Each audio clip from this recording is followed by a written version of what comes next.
તળાજા તાલુકામાં દરેક વખતે ચૂંટણી નજીક આવતા જ અનેક પ્રશ્નો ઉઠી રહ્યા છે।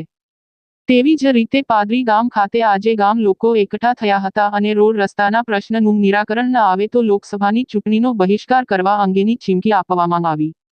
તળાજા તાલુકાના પાદરી ભમ્મર ગામ ખાતે ગામના વિવિધ યુવાનો, આગેવાનો, વડીલો, ગામના સરપંચ સહિતના મોટી સંખ્યામાં લોકો એકઠા થયા હતા અને મીડિયા સમક્ષ રોષ વ્યક્ત કરતા જણાવ્યું હતું કે છેલ્લા ઘણા સમયથી પાદરી ગામથી પસવી ગામ સુધીનો રસ્તો તેમજ પાદરીથી રામપરા સુધીનો રસ્તો અત્યંત છેલ્લા ઘણા સમયથી બિસ્માર હાલતમાં છે, જેના કારણે નાના મોટા અકસ્માતો પણ થઈ રહ્યા છે અને આ બાબતે તાલુકા પંચાયત સહિત તળાજાના ધારાસભ્ય પણ રજૂઆત કરી હોવાનું જણાવેલ।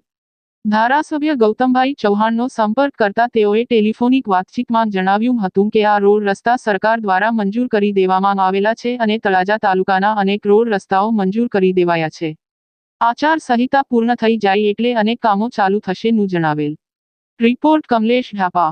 ગૌતમભાઈ ચૌહાણે પણ રજૂઆત કરીને તાલુકા પંચાયતમાં વર્જન નહીં થાય તો આવતી લોકસભાની ચૂંટણીનો અમે બહિષ્કાર કરશું। આ રસ્તા બન્યા નથી, રોડ નથી બન્યા, પછી અહીંયા વારંવાર એક્સિડન્ટ થાય, પછી અમને ફોન કરે કે ફલાણા ઠેકાણે ભટકાણા, તો સાહેબ અમારે પછી આ ગામ બધાને થોડીક તકલીફ ઊભી થાય તો આ રસ્તા જલ્દીમાં જલ્દી બને રોડ। તેથી પાદરીવાળો રસ્તો બહુ ખરાબ હાલતમાં છે અને આજથી પાંચ વર્ષથી ટૂંકમાં રિપેરિંગ આવ્યું જ નથી, તો એના કરશું। જો આ રસ્તામાં કાંઈ ઓલું નહીં આગળ થાય તો અમે આનો બહિષ્કાર કરશું।